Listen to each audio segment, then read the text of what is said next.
Hello everybody. I'm really happy that you spend your time in still watching my video lesson. Today I'm going to paint the center part of the landscape. I'm going to add some details that are important for me. I'm still using the same color, ultramarine blue, gray, cadmium, yellow light, and I mix all of them together to get the right hue of the color of the tree. One of the things that always takes up my time and concentration is mixing the same color again. When I place the brushstroke on the canvas, there should be no visible difference between the dry color and the new one. Additionally, another very challenging aspect is maintaining this idea for an extended period during the painting session. In fact, attention after a couple of hours can often fade, and when that happens, if the color on my brush isn't identical to the one on the canvas, I end up ruining what I had previously done. And if what I had done was good, it becomes truly frustrating. It is essential to always be aware of our position in the process to prevent both pictorial and mental disorder, and definitely to avoid create an environment that is completely messy. And when this happens, and it inevitably can, there is only one thing to do: pause. If you are too tired, it's best to stop painting entirely. Now I'm drawing the outline of this branch, and with a clean brush I'm going to adjust its edge. It's a bit like drawing the shape of a face. I don't want to make anything up, so I look carefully at the area that interests me and try to be descriptive. Now you may be thinking, but you always say not to be too descriptive, and now you are saying the opposite. And yes, it's true, but in art we need to be flexible. Sometimes, like in this case, the branch is important. It helps me get the right contrast between the tree in the foreground and the brush behind it, and also with the light clouds in the sky. In short, I'm trying to create a sense of the depth using sequence of contrasts. The horizon is light, the branches are dark, but the dark areas of the tree in the foreground are slightly lighter than the darks in the middle ground. I know it may sound a bit tricky, but if we really understand this idea, painting landscape will become much easier.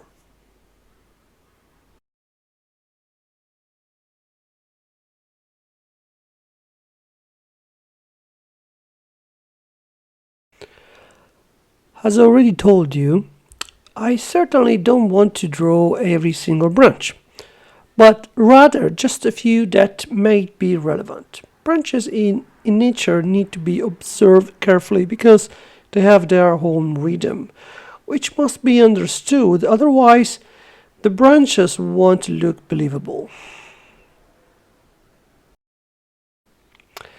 Since I want the branches to be thicker at the beginning, I will start painting from the inside and move outwards. I'll try to make the brushstrokes slow and clear. I use the tip of the brush like a pen, letting it move gently until it comes to a natural stop.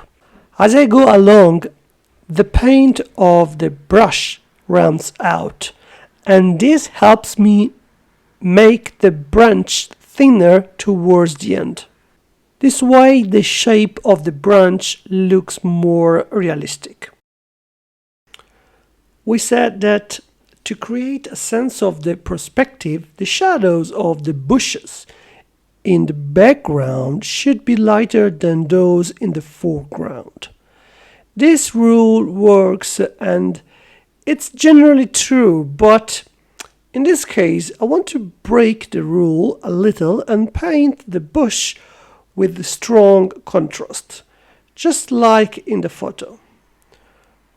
Rules are important, but it's also important to leave them behind sometimes when you want to experiment and explore new ideas.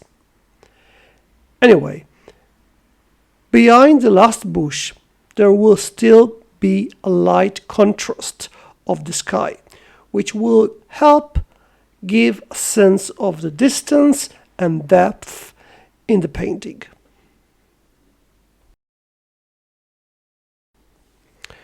Right now I'm using brushstroke that moves in a shape like a Z.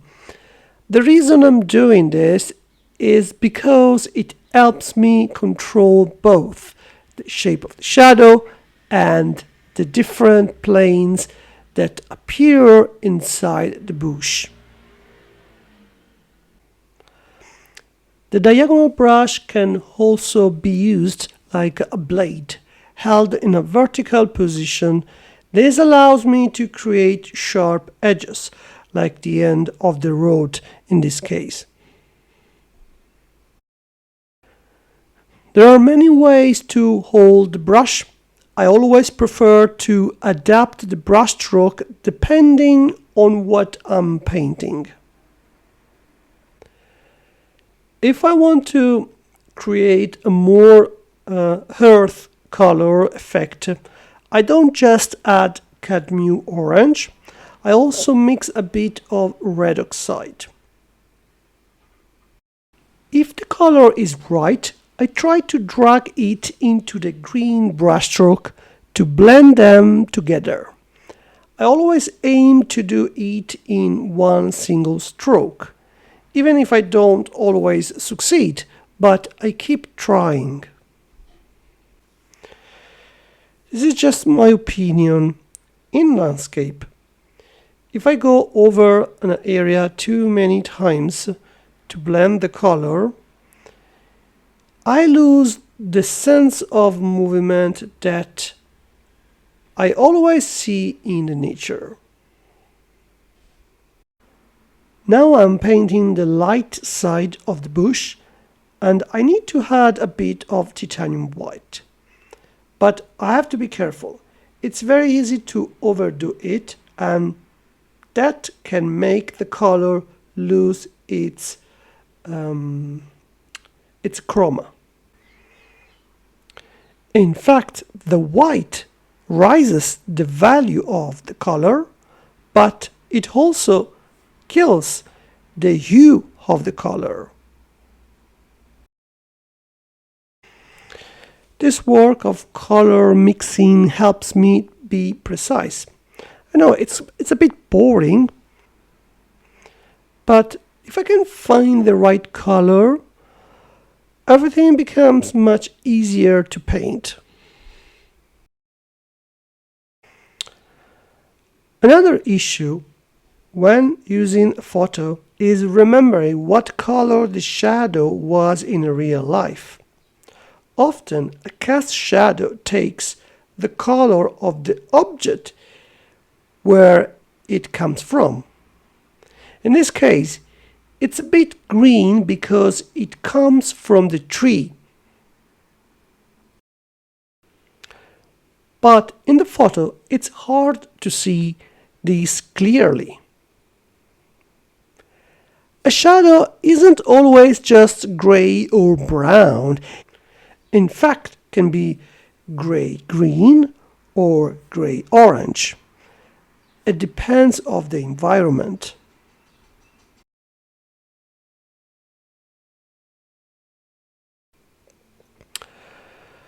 But often, even when we paint outside, we forget to really look because we are focused on other things that feel more important in that moment. So, when people say landscapes should only be painted from life, they are wrong. The Impressionists painted both outdoors and in the studio. A landscape isn't just copying what you are seeing, it's about how we interpret the world around us. So, let's not put too many limits on ourselves. We decide what we can or can't do.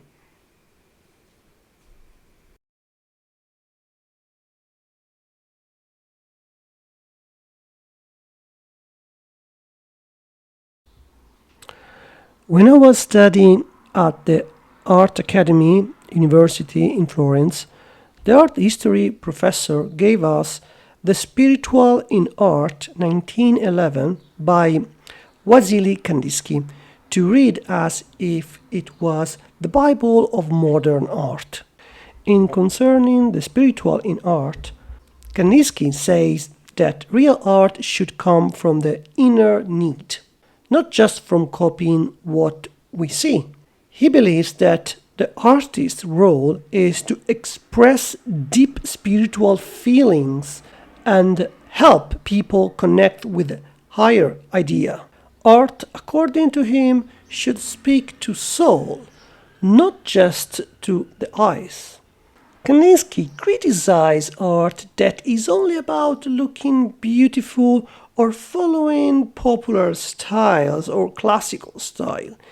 He says that every time's period has its own inner need, and the true artist must listen to their own inner voice rather than simply follow what is fashionable. A very important idea in the book is that colors and shapes have their own emotional power. In according what Kandinsky said, colors can create strong feelings in people. Each color has a special inner sound, almost like a musical note. For example, blue makes us feel calm and connected to something bigger, while yellow feels lively and full of energy. Shapes like circles, triangles, and squares also carry emotional meanings. Artists can combine them like instruments in an orchestra to create a visual symphony. Another interesting idea by Kandinsky, he explained that painting should be like music. Music does not copy the real world, it creates feelings directly. In the same way, painting should move beyond, copy nature and focus instead on expressing inner emotion. He describes three stages in the growth of an artist. First, copying the nature. Second, showing personal emotions in the early inner stage. Third, creating works that speak directly from the spirit, the highest stage. This thinking led Kandinsky toward abstract art, which he believed was the purest way to express deep emotions and spiritual truths. In short, concerning the spiritual in art, invites artists to see their work as a way to inspire the soul, using colors and shapes to go beyond what we simply see with our eyes. You can see that this is a powerful message that inspired the whole movement of modern art. I've always been a bit confused, not because of the message, which I think is amazing, but because of how students used it. In fact, many stopped studying drawing and perspective too soon. Anyway, their approach is not longer Kandinsky's. And today we have more points of view. The conflict between right and wrong art has faded and it's not important anymore. In fact, When it comes to interpreting a landscape, it does not necessarily mean breaking all the rules of perspective. It's important to understand this because in many modern art schools, students are often taught to express themselves based on the modernist idea developed in the early 19th century. But art has evolved into many different styles, and it doesn't really make sense to tell beginners to use an abstract flat language that completely ignores the rule of perspective. That would be too extreme. When I talk about interpreting a landscape, I do not mean abandoning tradition to immediately adopt a more expressionist style like Matisse or Paul Gauguin, or even going further toward abstraction like Kandinsky. These artists expressed their inner visions by breaking the rules of their time. But today, does it really make sense to simply follow the same path? I believe that each artist should find their own personal revolution. In this sense, it can still be very interesting to look for new answers within figurative painting by reinterpreting it through variations and transformations, but still staying within the framework of perspective, understood as a basic language that supports figurative art. Of course, if you abandon perspective entirely and push background planes forward, as a Picasso or a Matisse did, then perspective loses its meaning and you must move consciously toward a modernist style. All of this is to say, even traditional painting can and should be reinterpreted, but without dissolving the essential principles of perspective. All of this to say, we can take Kandinsky's ideas about expressing the inner need. This means we can reinterpret traditional painting without losing the basic principles of perspective. Perspective is not longer a limitation for the artist. It can be transformed and adapt to their vision.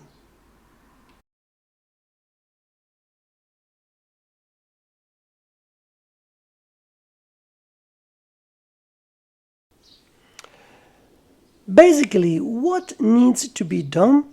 First, we should let go the idea of photography perfection. Perfection doesn't exist. We are not cameras. So, we don't need to copy everything we see exactly.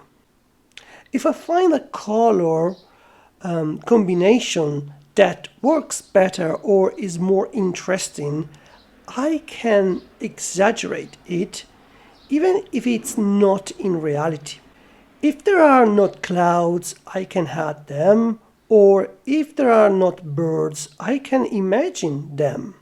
If I want to highlight one tree over another, it's about more transforming parts of the image into what I like most. This doesn't mean completely changing the landscape like a Munch did in his famous painting, The Scream.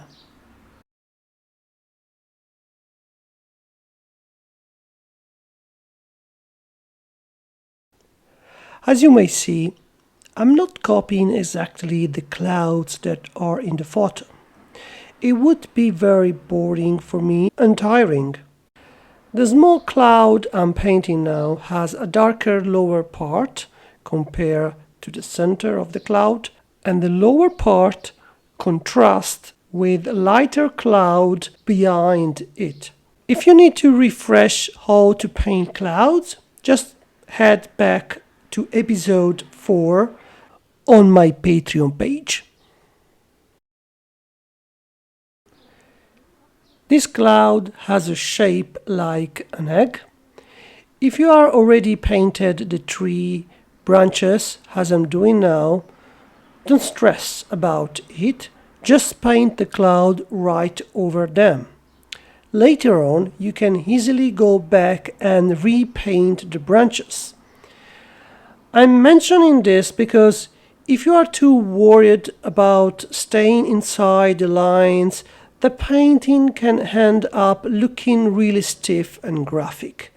It's much better to just let the painting flow, cover whatever you need to, and then fix the details afterwards, like in this case, the branches.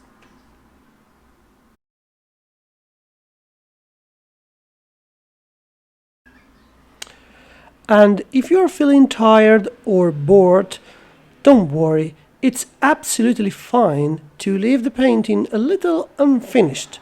What really matters is the effort you put into it.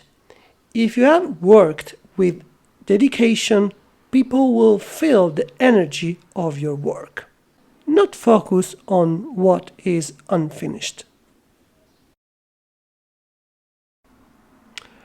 For me, painting landscapes is very interesting because I'm used to painting portraits, where you have to pay maximum attention to details like eyes, nose, and mouth. This isn't really the case with landscapes, or at least it's not essential. In fact, I believe it's much harder for a landscape painter to paint figure than it is for a portrait artist to paint a landscape. Anyway, as I have already said, I'm not a landscape specialist, but I enjoy sharing my personal view about this topic. Let me show you how the colors in the painting come to life when illuminated by natural light coming from the north. This is the end of the video lesson.